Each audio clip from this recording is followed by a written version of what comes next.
Good evening, my friends. Well, today is a very interesting day in Puerto Rico. As you know, Puerto Rico is undergoing a second lockdown, and they are also undergoing a second curfew.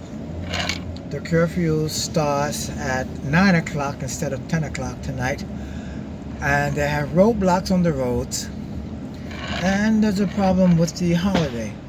Here in Puerto Rico, we have a very important holiday down here. Well, besides Christmas, we have a holiday called the Three Kings Day, and then we have the holiday because of the fact it's a Latin holiday called Dia de la Guadalupe. Okay, Guadalupe or Guadalupe, depending on how you want to say it. Okay, Dia de la Guadalupe is on December the 12th, and it is the patron saint of Mexico. Now I don't know how the story goes with that. There's something about some guy with some roses, something like that. There, I don't know, but it's a very. But so the towns get decked out. And you're gonna see how they decked out Mayagüez. I'm gonna just drive by. I can't stop because it's become sort of like a tourist attraction. Cars driving by. Everybody, want to see the lights. Everything's all lit up. So I'm going to see if I can make this here turn and take a look at it. But the thing is that people are protesting the lockdown because the Three Kings Day, everybody gets together. That's bigger than Christmas. Everybody gets together and they have the roasted pig outside, family gathering, friends, and all those good things. Let's put it that way. I have participated in several of the Three Kings celebrations. As you see, that's the City Hall building right there to your left, and it's all decked out.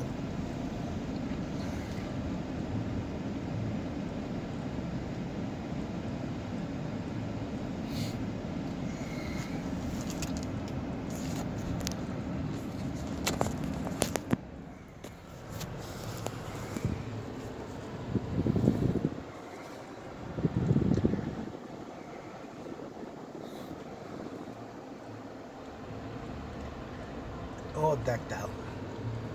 And this is Plaza de Cologne. Actually, it's the Plaza de Christopher Cologne. And of course, they have music and dancing. Yeah, in the streets. The vendors usually are out, but not this year. And this little cafe where they sell coffee, cappuccino, and snacks. But this is how important the holidays are to the people in Puerto Rico and most Latin countries and Catholic countries. So people are not sort of in agreement with the governor's new executive order.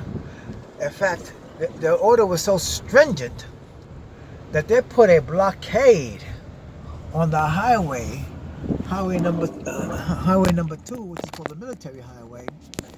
And what happened with that was they had the highway patrol station a funnel point where they sort of like corral you in after the lockdown.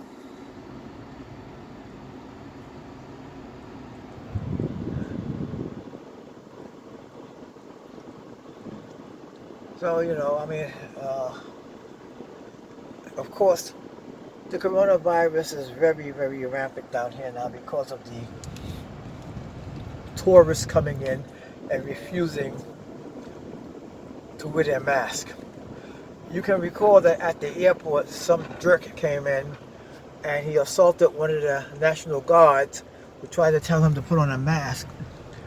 And I think now there's a federal warrant for his arrest. And I don't know what's going to happen when the U.S. Marshals get him, if they do get him. Let's get this back in that's what we're facing down here.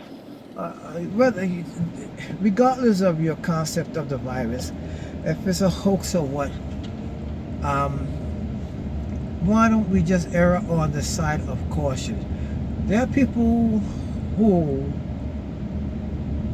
are getting sick, and they wouldn't get sick if these idiots did not come from the States and other countries, trying to be super spreaders.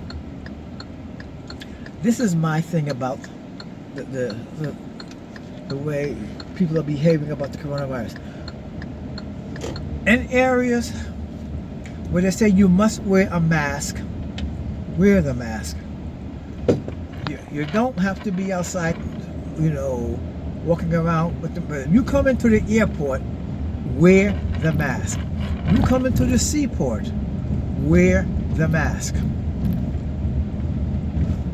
You come into the airport or the seaport, practice physical distancing of, I think, it's 6 feet apart.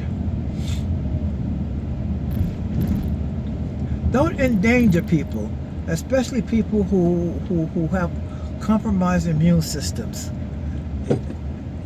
That's reckless. I mean, honestly, it should be like some states or countries, if you have HIV/AIDS and you deliberately transmit it to somebody else, they charge you with attempted murder. Then when that person dies, they come back and they charge you with murder. That should be how it should be done with this here, with any type of epidemic or pandemic, regardless if it's allergy or hoax or phobia. You cause a death, you should be held accountable for it. That's plain and simple. Now, I know a lot of people will disagree with that, but what would you do if some jerk came down and into your town, your city, your country, and infected a member of your family, and they died? So especially, let's say it was a very young member, like a 2-3-year-old toddler, and they died from the coronavirus. Now, respiratory distress is a horrible way to die. It's a very horrible way to die. I remember many years ago, I suffered from a condition called pleurisy. That was water on top of the lungs.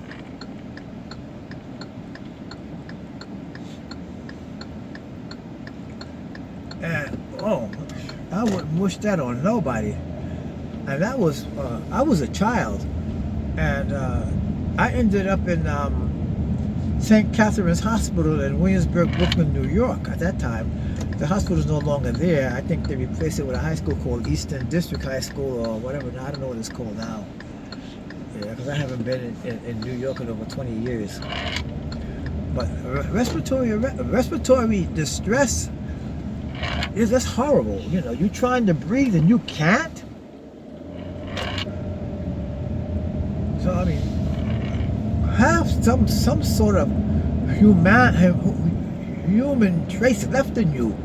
Okay, you protest everything. I really don't like the idea of what's going on with this virus, and I really don't like the idea that this virus is not meeting the standards of other illnesses, where they are associating every death as corona-related. Corona-related means you didn't die of the coronavirus. Let's put it plain and factual. But don't go out there contaminating other people. Jeepers creepers, I don't know. What is wrong with people these days?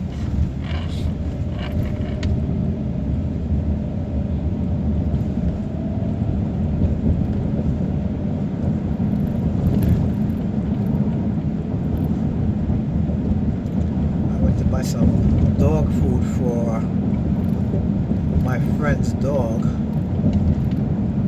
Every time she buys dog food, her son, he's hooked on drugs, he takes it and sells it. So I went to PetSmart and bought some dog food, and I'm gonna read him the riot act. Tell him if he takes this dog food from the dog, I'm going to chop them up and make them into dog food. Maybe that threat might scare him, but who knows, who knows. That's the way the cookie crumbles sometimes.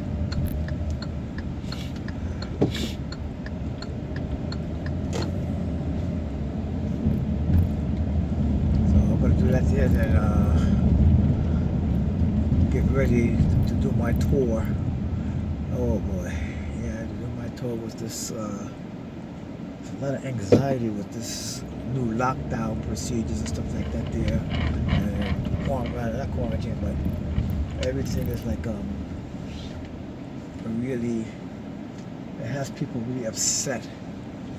And it's causing a lot of anxiety, especially among certain veterans, the way things are being done at the hospitals and the clinic. You go to the veterans clinic, especially the one in Mayagüez, and Mayagüez serves Añasco, Las Marias, Maricao,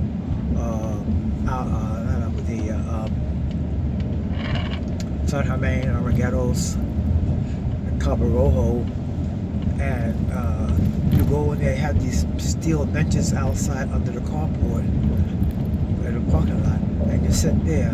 The nurse comes there, taking your temperature and all that stuff, talks to you.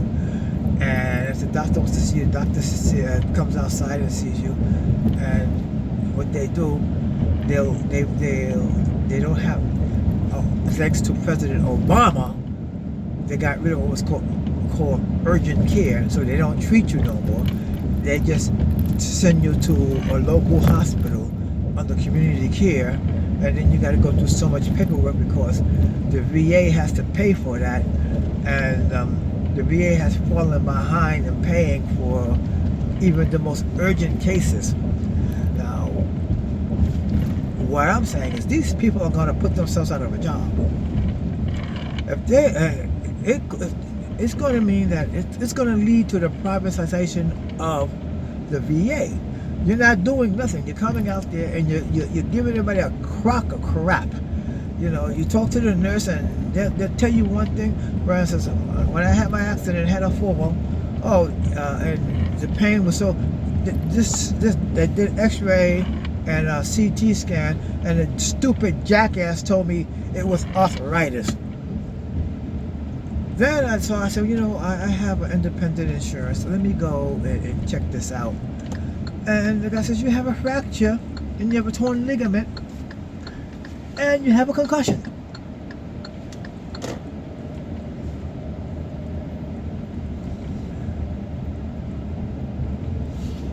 So I looked at these guys, I said, what are with these quacks? Someone told me, a good doctor would have his own private practice with privileges in hospitals. They would not be, what's going on here with these folks? They would not be here, they would be like, they probably would have practice privileges to come to practice at the VA, but they would not be constantly on the VA payroll. I mean, the VA does pay some good money to some of the doctors. I think the doctors, for Puerto Rico, it's almost $200,000 a year.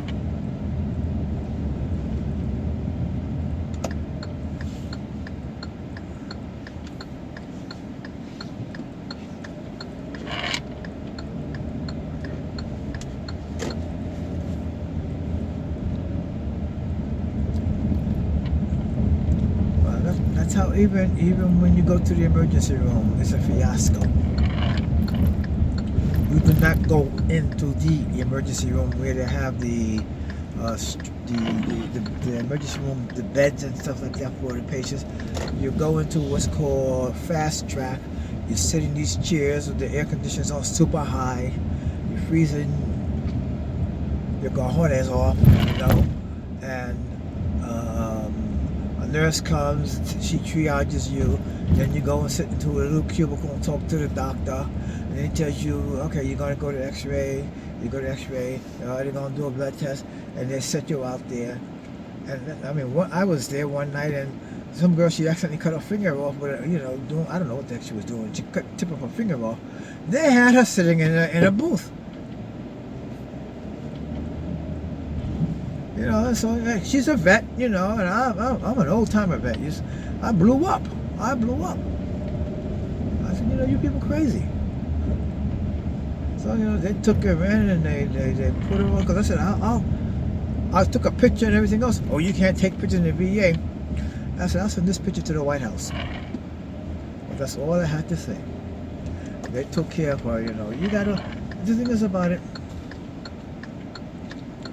humanity has fallen behind in being a caring species. The human race has. We have to look out for each other. We don't need socialism and stuff like that. It was many years ago, my grandfather told me that when the Great Depression came, because my mother grew up, you got a stop sign against you, you jack. When the Great Depression came, there was no welfare at this time. Roosevelt brought in welfare. It was called relief. See how these guys just going right through that stop sign? Look at this jackass.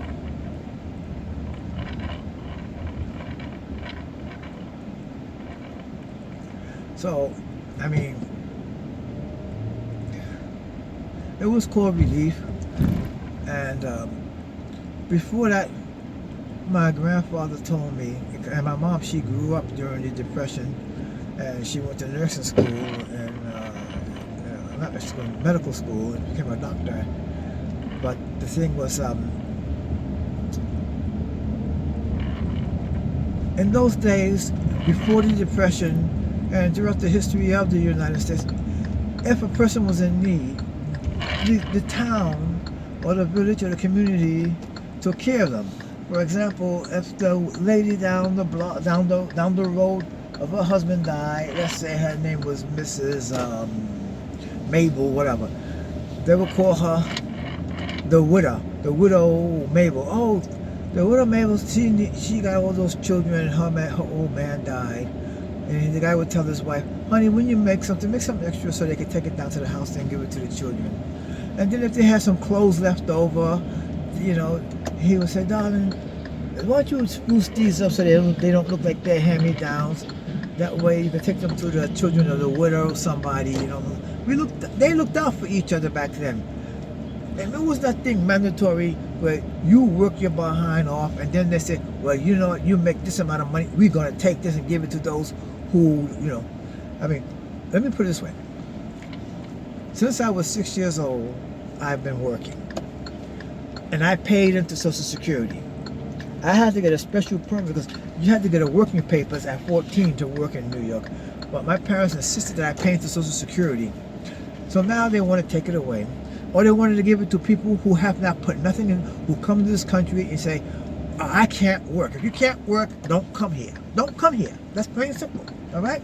Because the rules were for immigration into the United States, you had to have money, you had to have someone to take you in, and you couldn't be a ward of the state, and you had to be healthy.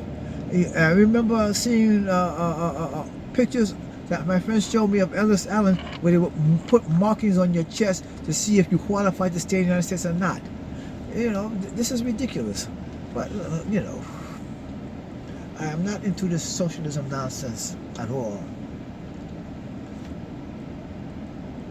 So I'll pause this here so I can give the dog food. Bye. Oh well, that was an interesting. Yeah.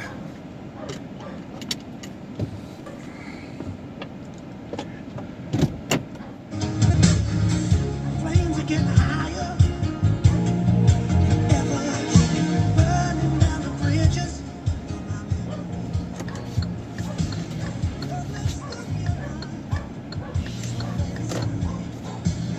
Oh well, let's see what we're going to run into on our way back on the highway number 2, because they put what's called a blockade or roadblock. Down here they call it un bloqueo. So we'll see. And that's a radio station playing Rod Stewart's Rhythm of the Heart by Rod Stewart. So for those give it credit to Rod Stewart. You know, you have to have a good beat to it.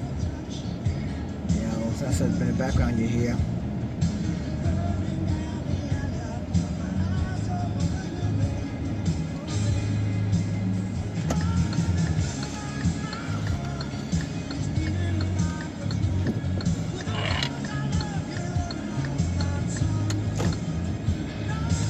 Yeah, a lot of things have changed from this so-called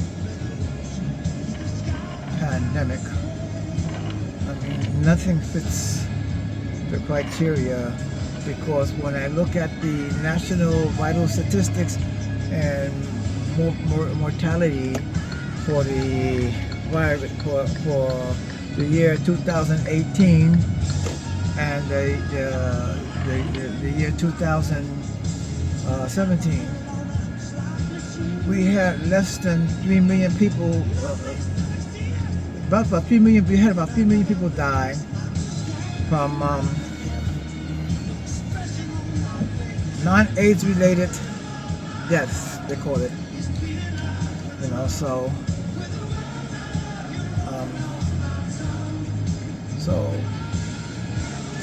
we have to look at this here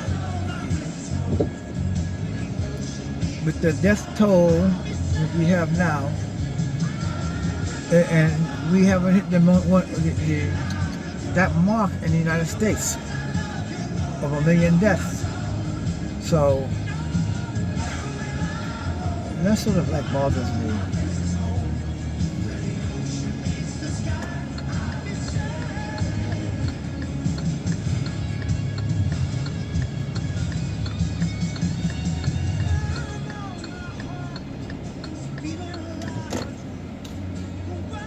This guy loves his high beams, don't he?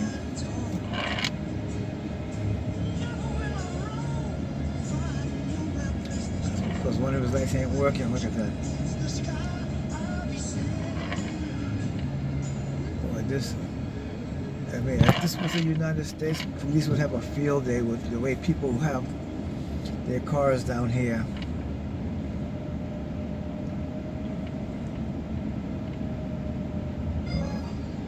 I'm gonna make a late night snack. I had a light dinner. I'll make a late night snack. I'll make some.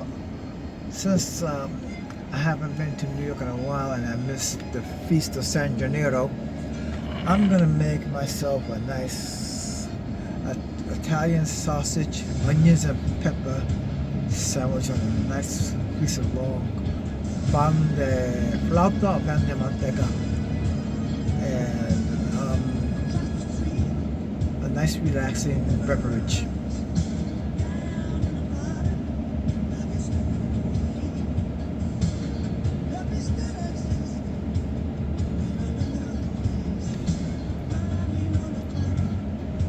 The dog food off and I opened it up.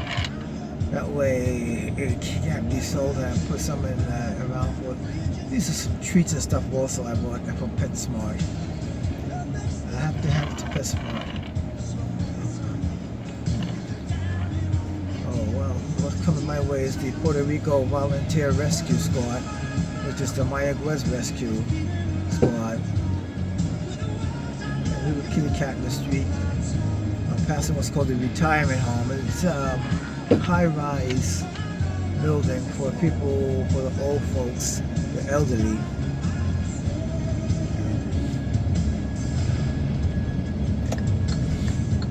The bad thing about it is that they don't have their own generator, and we have a lot of power outages here.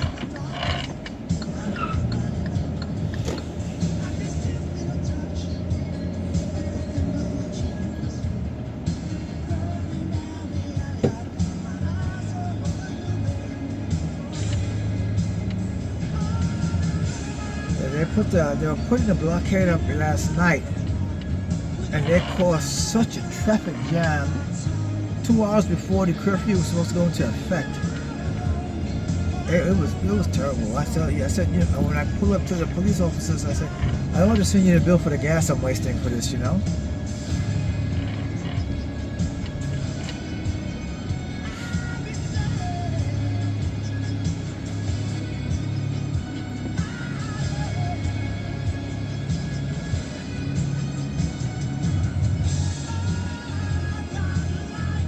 before we go in to the barn, because I gotta get ready because at 10 o'clock I have to do my tour.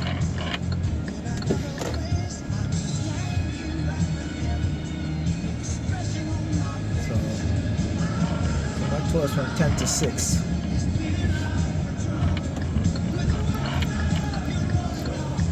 10 p.m.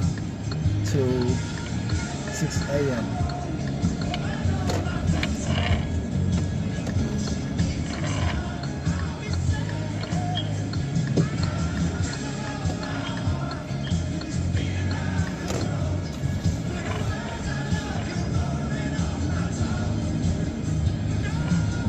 We're approaching City Hall again, so you can get a better view.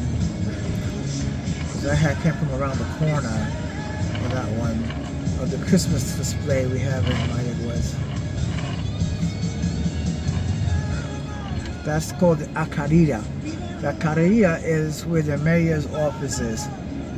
Unlike in the States, where you go through security and everything else, where you cannot go in, you cannot. I know in New York, you cannot walk into City Hall. That's out of the question. However, in Puerto Rico, you can just walk in and ask to see the mayor. If he's not busy, he will see you, or she will see you. That's how it is here, you know. Lately, it used to be that way with the governor too, but then they sort of like picked up the mentality of the states, you know.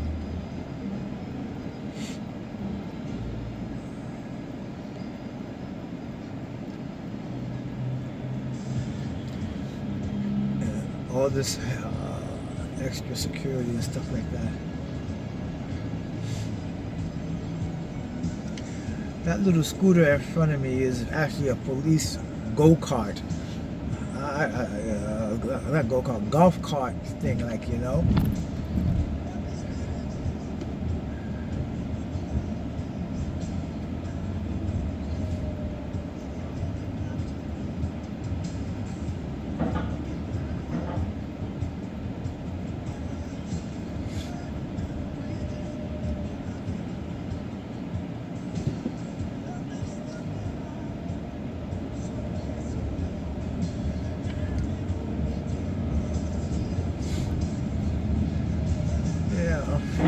Before the pandemic, they used to have these scooters that you can rent.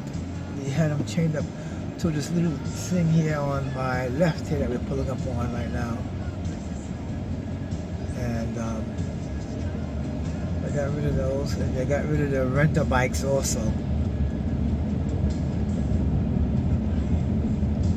I guess too, even before the pandemic, people were fed up with the so-called Agenda 21 city profile that we're trying to give most of the cities in Puerto Rico. They weren't going to have that, you know. So,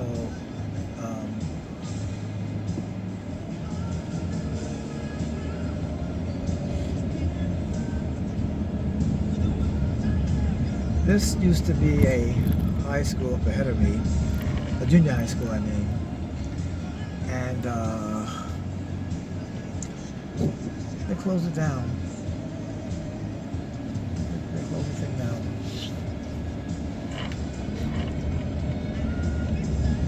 Yeah, Ricky, he closed it out.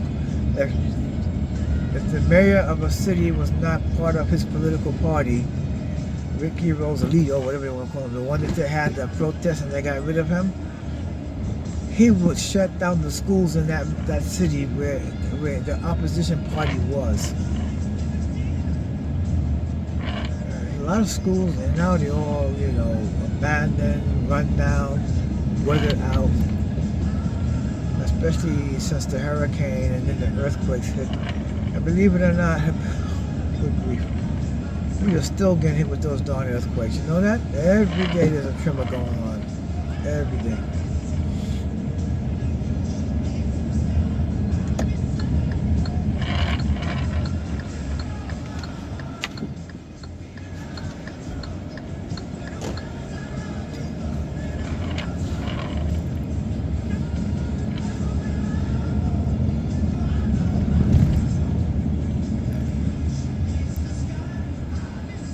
thing I noticed too, when people make a turn here, they do not use their blinkers a lot out here.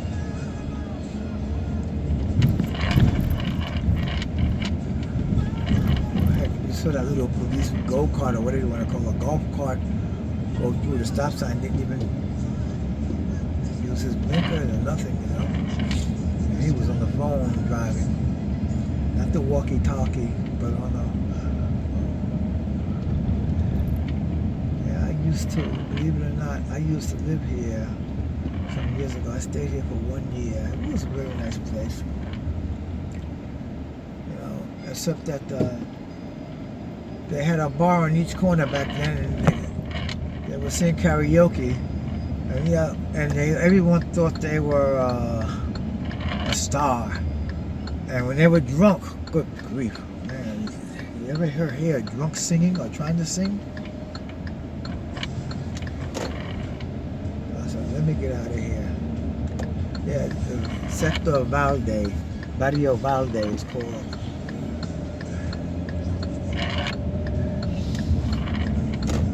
See, the highway is kind of empty because by 8 o'clock everything's going to close. It's 7:01 right now.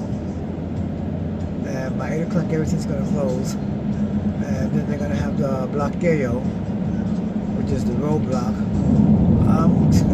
I usually take the 64, then I go jump on the number 2, but I want to take the number 2 to see if the bloqueo's up. I'm going to see here too. I haven't bought a pink chew from this guy in a while.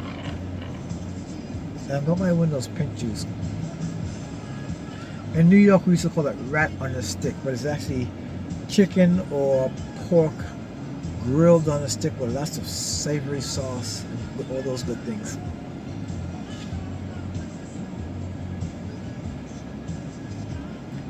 Let's see if he's still open or not, you know. It was run by the father of a police officer. And he had a station wagon, believe it or not, an old Ford LTD station wagon with a barbecue grill when he started. But he made the best pinchos and the best beef steak and tripletta sandwiches you can get. And it was, and I think it was good. It was good. And what happened is too that the family kept up the recipe, I guess, because they get a lot of people. I see about 3 cars there right now. And I want to see if we can swing around. I may stop and I may not stop. But like I said, it's good.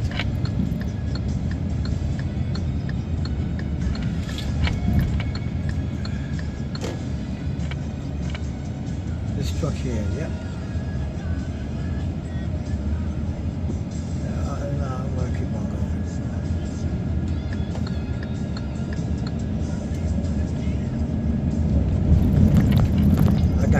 Sausage and the peppers. I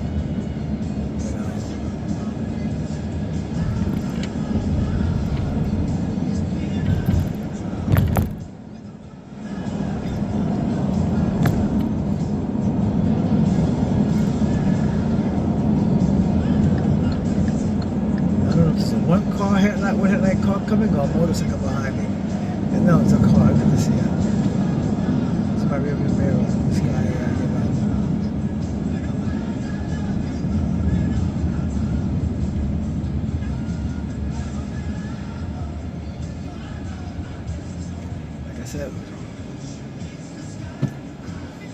Police in the States, if they were here, this would be like pigs in crap. They would love this place. The way people have no bumpers, no fenders, cracked windshields. I mean, windshields that look like spider webs.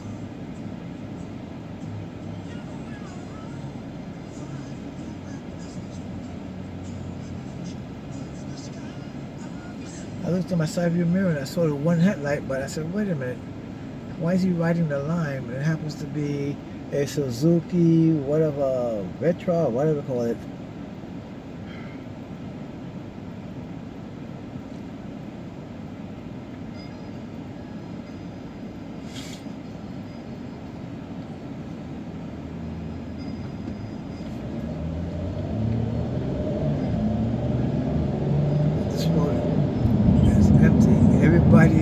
that lives in the Aguadilla and Yasco area are heading home. That's why traffic's that way. And behind me, traffic is kind of moderate. But it's time of the night, 7 o'clock at night. Come on, this is...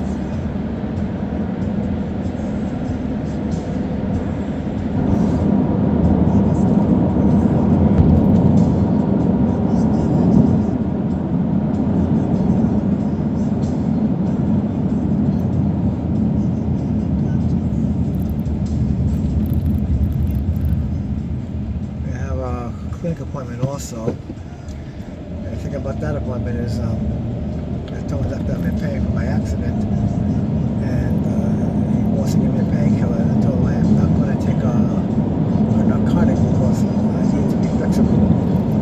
What is this guy doing in front of me?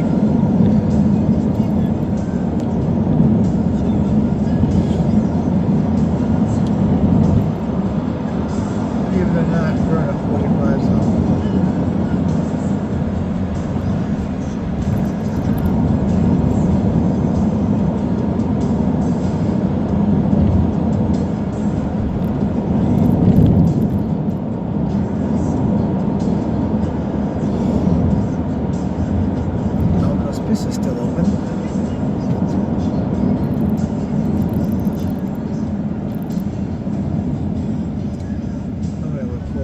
For some alitas, those the chicken wings, for a snack.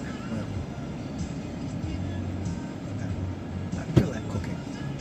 Make this here, cook. I had a T-bone steak last night. I left it in the refrigerator, marinating in a closed container for about a week. Boy, that was so good. The cat jumped over the wall and tried to take it from me. The dogs took care of that, chased him away or her away.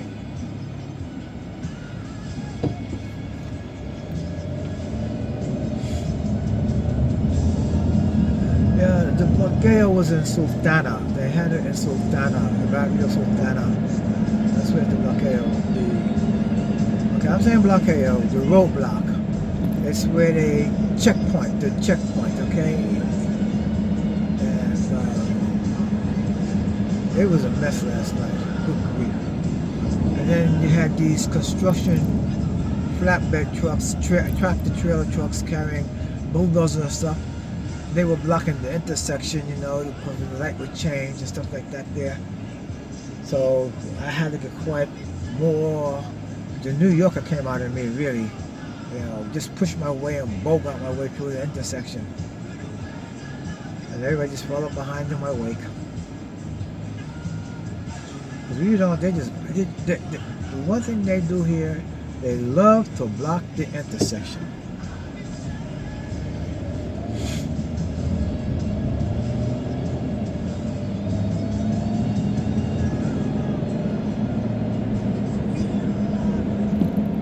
Right now we're passing the area where the district headquarters for the Police of Mayagüez is.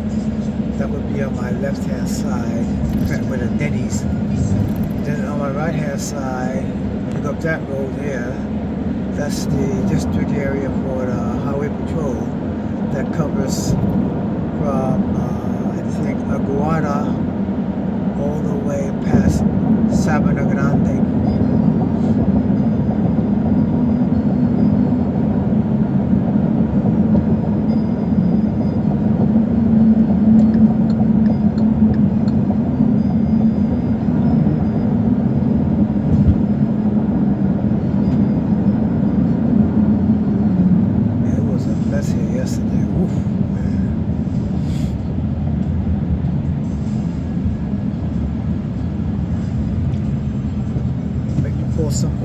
Something that's not on their birth certificate.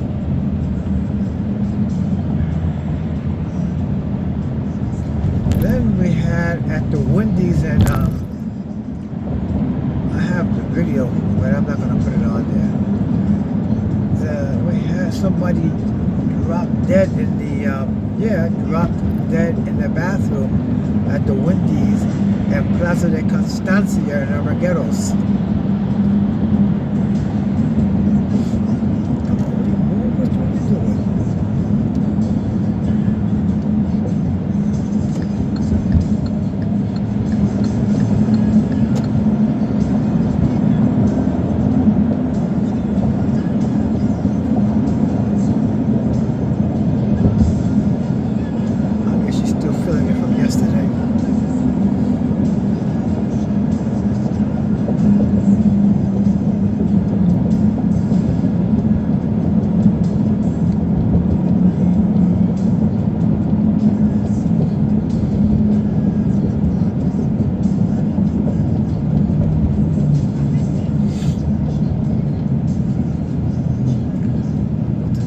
Walgreens and buy some pistachios.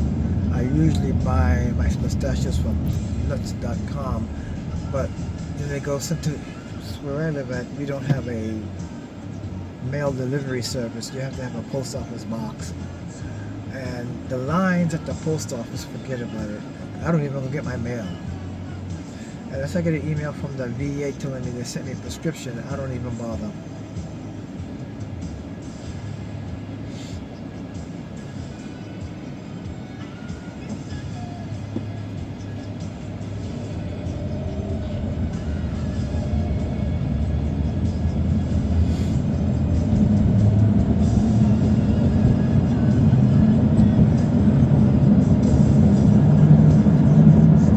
Wait a while before I post this so I can do a part 2. I might come out on my way going to the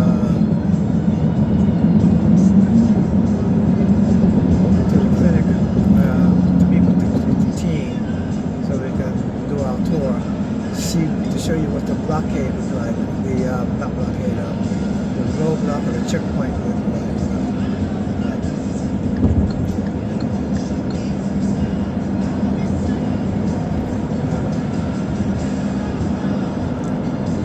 Checkpoint, we gotta show them our exemption pass and stuff like that, ID and stuff, because you're out past the curfew, you know. The curfew is at 9 o'clock this time instead of 10 o'clock. You're in a spark of rebellion. People are really getting tired of the so-called lockdowns and stuff like that. Even though, I mean, there are health concerns and stuff like that, but the inconveniences, I mean, America has went to 2 world wars and they never closed down the court system. We had the threat of a nuclear attack with the Cuban Missile Crisis. Everything still functioned. We had the threat of nuclear annihilation, communist takeover of the country, and everything, and everything still functions. So I can see why people, especially the older generation, why they're skeptical.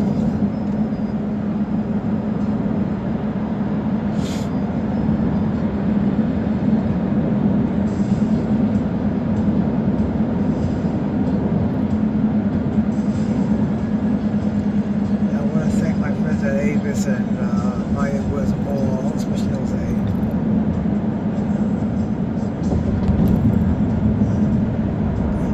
Your car that's very durable.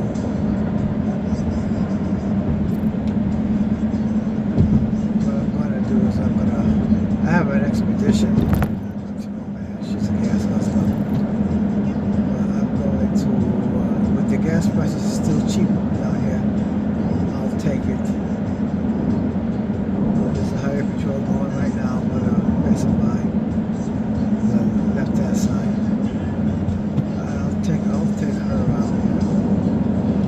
But believe it or not, renting the cars from Avis was more economical than using my own car, especially on the runs I gotta do from the west side to San Juan. 3.5 hours. Then sometimes we get a call to go up into the mountain areas of Oricurubus, Morovas, Juntas, Tios. It's more economical to use a rental.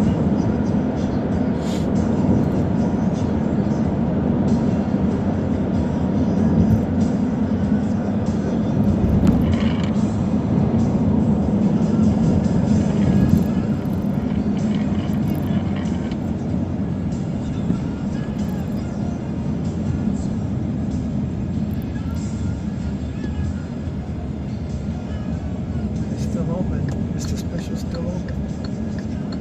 I don't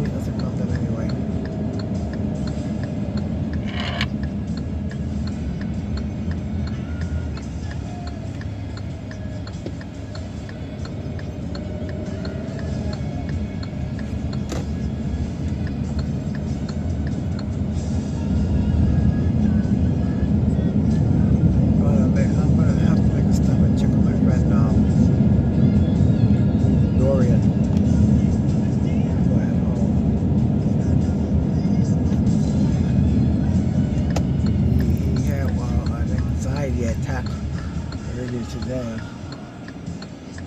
And we had to be restrained. But hope for any type of intervention and stuff like that. But I just want to make sure he's alright before, because I'm going to be on the other side of the island tonight. If something happens, I would have to come over to this side. But I just want to make sure he's alright.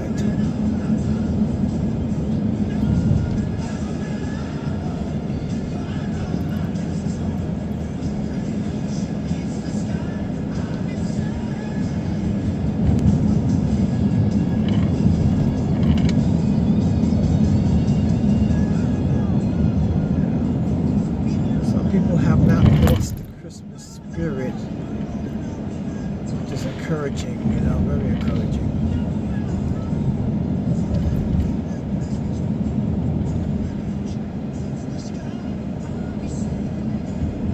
I mean, before you could drive down here and everything would be lit up, everything.